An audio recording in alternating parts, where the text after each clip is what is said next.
আপনাদের সামনে আল কোরআন আল কারীমে সর্বপ্রথম সূরা সূরা আল ফাতিহা তেলাওয়াত করেছি। আজকে আমরা জানবো সূরা ফাতিহা সম্পর্কে কিছু কথা। আল্লাহ রাব্বুল আলামিন আমাদেরকে সঠিকভাবে কথাগুলো বলার তৌফিক দান করেন। যদি বলেন আমিন। সূরা আল ফাতিহা এটি আল কোরআন আল কারীমের পূর্ণাঙ্গ নাজিলকৃত প্রথম সূরা। সূরা ফাতিহার আগে সূরা ইকরার, সূরা আলাক এর কিছু আয়াত অবতীর্ণ হয়েছে, কিন্তু সূরা আল ফাতিহায় আল কোরআনুল কারীমের পূর্ণাঙ্গ রূপে সূরা রূপে এসেছে। এটা এই সূরাটা এই জন্য কোরআনুল কারীমের প্রথম সূরা, যার নাম সূরা আল ফাতিহা। সূরা আল ফাতিহা এটি 7টি আয়াত বিশিষ্ট সূরা। এই সূরাটি 3টি ভাগে বিভক্ত।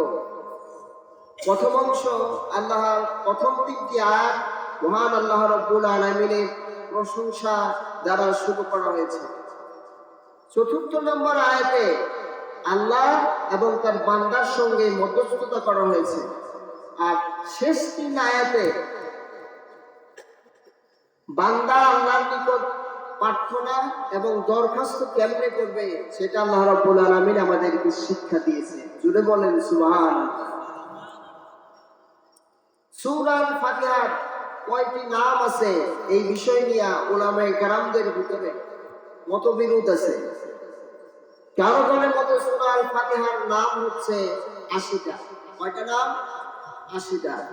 আর কারো কারো মতে সূরা আল ফাতিহার নাম হচ্ছে 70টা। কয়টা? 70টা। এর ভিতরে আমরা কিছু নাম বলবো যেহেতু সময় কম। সূরা আল ফাতিহার নাম হচ্ছে ফাতিহাতুল কিতাব, অর্থাৎ কিতাবের সূচনা। কিতাবের সূচনা। আল্লাহ রাব্বুল আলামিন এই কোরআন দ্বারা কিতাব সূচনা করেছেন বলে, এই সূরা ফাতিহা দ্বারা সূচনা করেছেন বলে এর নাম রাখা হয়েছে ফাতিহাতুল কিতাব। এর আরো একটা নাম হচ্ছে ফাতিহাতুল কোরআন, কোরআনের সূচনা। কোরআনের সূচনা। সূরা আল ফাতিহা দিয়েই আল্লাহ রাব্বুল আলামিন কোরআন সূচনা করেছেন, আরম্ভ করেছেন বলে এই সূরাটার নাম করা হয়েছে সূরায়ে আল ফাতিহা। সূরায়ে আল ফাতিহা। অথবা এর নাম হচ্ছে উম্মুল কোরআন, কোরআনের মূল বা মা। কোরআনুল কারীমের সারাংশ, মূল কোরআনের ভিতরে সারাংশ যা আছে তার সূরা আল ফাতিহার 7টি আয়াতে সন্নিবেশন করা আছে বলে এর নামকরণ করা হয়েছে সূরায়ে আল ফাতিহা। আরো অনেক আয়াত আরো অনেক নাম আছে। এর নাম হচ্ছে রুকিয়া, যার ফুতের সূরা। যেহেতু সূরা আল ফাতিহা দিয়ে ফু দিলেই আল্লাহ রাব্বুল আলামিন বিভিন্ন রূপ থেকে সেবা দান করেন, এই জন্য সূরাটাকে সূরা আল ফাতিহা বলা হয়। বারবার পড়ার সূরা। কোরআনুল কারীম বারবার 7টি আয়াত তেলাওয়াত করার জন্য নামাজের ভিতরে আমরা বারবার সূরা ফাতিহা পড়ি না? পড়ি। এই জন্য এটার নামকরণ করা হয়েছে সূরায়ে আল ফাতিহা। সূরা আল ফাতিহা এমন একখানা সূরা যে সূরার মর্যাদা স্বয়ং আল্লাহ রাব্বুল আলামিন নিজে বলেছেন। সুবহানাল্লাহ বলেন।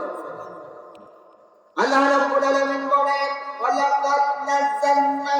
ওয়ালাকাদ অবশ্যই নাযালনা আলাইকা আপনার উপর আমি অবতীর্ণ করেছি সাবান মিনাল সানি 7 আয়াত বিশিষ্ট সূরা ওয়াল কোরআনুল আযীম, এবং মহাগ্রন্থ কোরআন।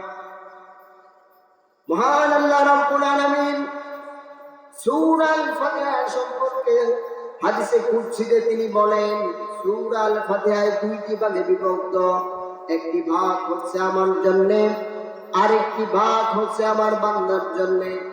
হুজুর কারীম সাল্লাল্লাহু আলাইহি ওয়াসাল্লাম বলেন, যখন কোন গোলাম আলহামদুলিল্লাহি রাব্বিল আলামিন পাঠ করে পড়ে স্বয়ং আল্লাহ রাব্বুল আলামিন জবাব দিয়ে বলেন, বান্দা আমার প্রশংসা করেছে। সুবহানাল্লাহ বলেন। যখন বান্দা তেলাওয়াত করে আর রহমানির রহিম, তখন আল্লাহ রাব্বুল আলামিন বলেন, আমার গুণ কীর্তন, আমার গুণ গান আমার বান্দারা তেলাওয়াত করতেছে। মালিক ইয়াউমিদ্দিন, ইয়াকা না'বুদু ওয়া ইয়াকা নাস্তাঈন। এইভাবে আল্লাহ রাব্বুল আলামিন বলতে থাকেন, হ্যাঁ এটা আমার জন্য আমার গোলাম করেছে। যখন তেলাওয়াত করে ইহদিনাস সিরাতাল মুস্তাকিম, আল্লাহ রাব্বুল আলামিন জবাব দিয়ে বলেন, হ্যাঁ বান্দা এটা হচ্ছে তোর জন্য, তুই আমার কাছে যা চাস আমি আল্লাহ রাব্বুল আলামিন করে তা দান করে দেব। সুবহানাল্লাহ বলেন। সূরা আল ফাতিহা যখন অবতীর্ণ হয়, হুজুর করিম সাল্লাল্লাহু আলাইহি ওয়াসাল্লাম এর সামনে জিবরাইল আলাইহিস সালাম বসেছিলেন। হঠাৎ আকাশ থেকে বিশাল একটা আওয়াজ এলো। জিবরাইল আমিন বললেন, ইয়া রাসূলুল্লাহ, ইতিপূর্বে আকাশে এরকম আওয়াজ আর হয় নাই, আকাশের দরজা খোলা হচ্ছে। জিবরাইল আমিন বললেন, ওই দরজা ইতিপূর্বে কখনো খোলা হয় নাই। একজন ফেরেশতা আপনার নিকট আসবেন, এই ফেরেশতা ইতিপূর্বে কোনো নবীর কাছে যান নাই। সুবহানাল্লাহ বলেন। একজন ফেরেশতা আমার রাসূলের কাছে আসলেন, এসে জিবরাইল আমিন বললেন তিনি আপনাকে কিছু শোনাবেন। ওই ফেরেশতা বলল, ইয়া রাসূলুল্লাহ, আপনার নিকট আমার এক জুতি এনেছি, এটা দোয়া স্বয়ং আল্লাহ রাব্বুল আলামিন শিখিয়েছেন। এই দোয়া যদি কেউ পড়ে এটা কবুল হওয়ার মতো, আল্লাহর কাছে দোয়া পড়ে যা চাবে আল্লাহ তাই দিয়ে দিবেন। সুবহানাল্লাহ বলেন। সূরা ফাতিহা সম্পর্কে হুজুর করিম সাল্লাল্লাহু আলাইহি ওয়াসাল্লাম নিজে বলেছেন, এটি এমন একটি সূরা যা তাওরাতে নাই, এটি এমন একটি সূরা যা ইনজিলে নাই, এটি এমন একটি সূরা যা জবুরে নাই, এটি এমন একটা সূরা যা কোরআনের বাকি অন্য কোন সূরার ভিতরে নাই। সুবহানাল্লাহ বলেন। তাফসীরকারগণ বলেছেন, সূরা ফাতিহার ভিতরে যা আছে বিসমিল্লাহর ভিতরে তা আছে। সুবহানাল্লাহ। বিসমিল্লাহর ভিতরে যা আছে, বিসমিল্লাহ শুরুতে বার ভিতরে তা আছে, বার নিচে যে নুক্তা আছে তার ভিতরে তা আছে। সূরা আল ফাতিহার ভিতরে যা আছে, পুরা কোরআন আল কারীমের ভিতরে তা আছে। সুবহানাল্লাহ বলেন। কি সূরা পেয়েছি, বারবার তেলাওয়াত করলেও আমরা কি এটারে মজা একটু কম লাগে না বেশি লাগে? বেশি লাগে না? বেশি লাগে। কোরআন আল কারীম আমরা কি পড়ি?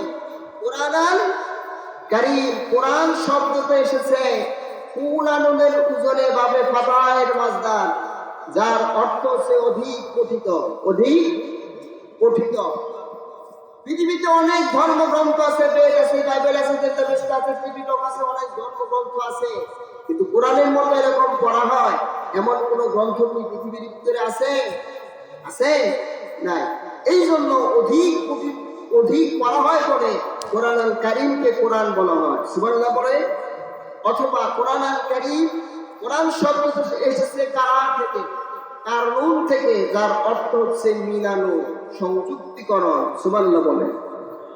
কোরআন আল কারীমের একটি আয়াত অন্য আরেকটি আয়াতের সঙ্গে মিল আছে বিদায় কোরআন আল কারীমের একটি সূরা অন্য আরেকটি সূরার সঙ্গে মিল আছে বিদায় এটাকে কোরআন বলা হয়। কি বলা হয়? কোরআন বলা হয়। কোরআন আল কারীম এমন একখানা গ্রন্থ, অনেকেই মনে করে কোরআন বোধহয় যারা ফু দেওয়ার গ্রন্থ। না, কোরআন আল কারীম সম্পর্কে কোরআনের সংজ্ঞা দিতে গিয়ে উলামায়ে কেরাম বলেছেন,